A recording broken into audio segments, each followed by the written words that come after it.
Assalamualaikum warahmatullahi wabarakatuh. Kali ini saya akan membahas tema tentang pemulihan jiwa atau tazkiyatun nafs. Teman-teman sekalian, pemulihan jiwa sangat diperlukan untuk menjadikan diri kita versi terbaiknya.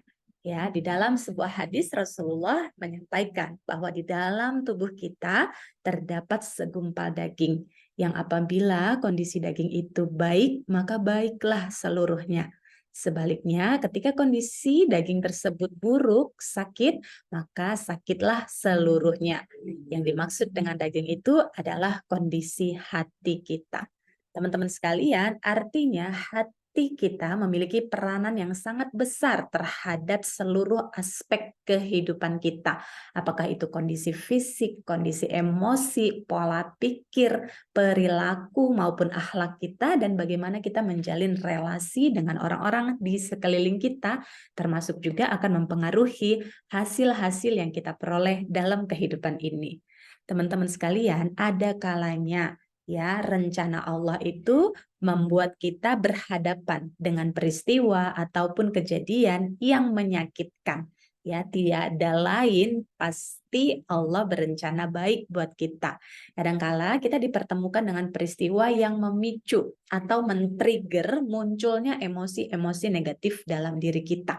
Sadari ya, ketika kita mudah ke-trigger ya suatu peristiwa atau kejadian yang bahkan mungkin sederhana, sepele, tapi emosi yang muncul adalah emosi yang besar, reaksi yang tidak terkendali atau berlebihan, itu tandanya bahwa di dalam diri kita masih menyimpan penyakit hati. Apakah itu berupa kemarahan, apakah itu berupa rasa takut, ataukah mungkin kesedihan atau kekecewaan yang mendalam yang tanpa kita sadari ketika itu belum kita lepaskan, belum kita damaikan, belum kita rilis, masih menjadi bumerang ya yang mudah tersenggol atau mudah tersentuh atau mudah terpicu sehingga muncul dan tidak terkendali.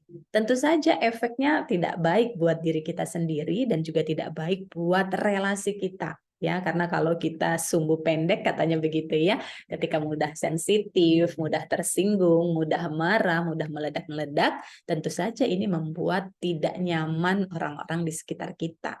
Ya, tidak nyaman juga bagi diri kita sendiri. Itu sebabnya kita perlu menyadari itu dan berdamai serta secara sadar melepaskan kalau masih ada sisa-sisa emosi-emosi negatif yang kita pendam selama ini. Kadang-kadang memang kita tidak menyadarinya, sehingga kalau ada pemicu-pemicu yang memunculkan emosi tersebut, itu bisa menjadi pertanda atau sinyal bahwa di dalam diri kita masih ada yang belum selesai. Ya, kalau kesadaran itu sudah muncul, maka saatnya lah teman-teman untuk segera menindaklanjutinya, apakah itu melakukan pemulihan jiwa secara pribadi atau tentu saja lebih baik kalau teman-teman terdorong untuk menemui ya layanan profesional baik itu konseling, psikoterapi, hipnoterapi, ataupun self-healing lainnya yang membantu teman-teman untuk menggali apa nih luka batinnya, mental blocknya, atau trauma-traumanya, kemudian melepaskan emosi-emosi negatif yang terkait dengan trauma-trauma tersebut dan menjadikan diri teman-teman lebih damai ya, lebih mencintai dirinya, lebih mencintai sesama dan orang-orang di sekelilingnya dan punya pikiran atau mindset yang lebih bertumbuh sehingga banyak kebaikan yang bisa teman-teman lakukan di kehidupan ini. Tidak lagi menunggu orang lain yang mengerti, yang memahami, ataupun menyesuaikan diri dengan kemauan teman-teman, tapi sebaliknya, ketika teman-teman sudah berdamai dan punya hati yang sehat, justru teman-teman yang terdorong untuk bisa berkontribusi, mencintai, melayani, atau bahkan memberikan yang terbaik dari diri teman-teman untuk orang-orang di sekitarnya. Teman-teman sekalian, keputusan ada pada diri sendiri karena kesadaran itu munculnya dari dalam diri sendiri. Orang lain di sekeliling kita hanya bisa mengingatkan, ya, mendorong, memotivasi, tapi keputusan tetap kembali pada diri kita sendiri. Semoga teman-teman bisa menyadari itu dan terdorong untuk melakukan perubahan dan perbaikan dari dalam dirinya sendiri Karena seperti yang disampaikan Allah dalam Quran surat Ar-Ra'd ayat 11 bahwa Allah tidak akan mengubah nasib kita, ya, nasib diri kita kalau kita sendiri tidak mau mengubah apa yang ada dalam diri kita. Apa saja itu yang ada dalam diri kita yang perlu untuk kita ubah?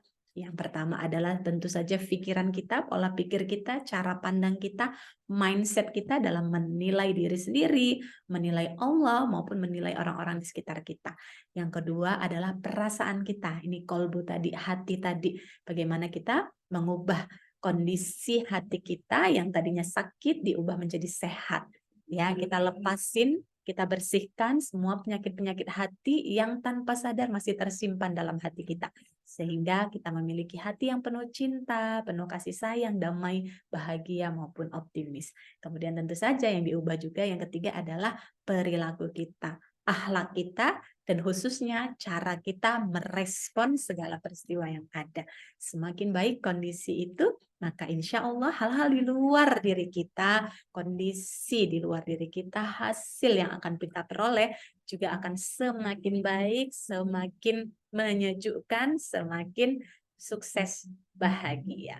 Nah, semoga bermanfaat ya. Bila teman-teman membutuhkan layanan konseling, psikoterapi maupun self healing atau seminar-seminar tentang kesehatan jiwa, bisa kontak kami untuk kerjasama dan info lebih lanjut. Terima kasih. Wassalamualaikum warahmatullahi wabarakatuh.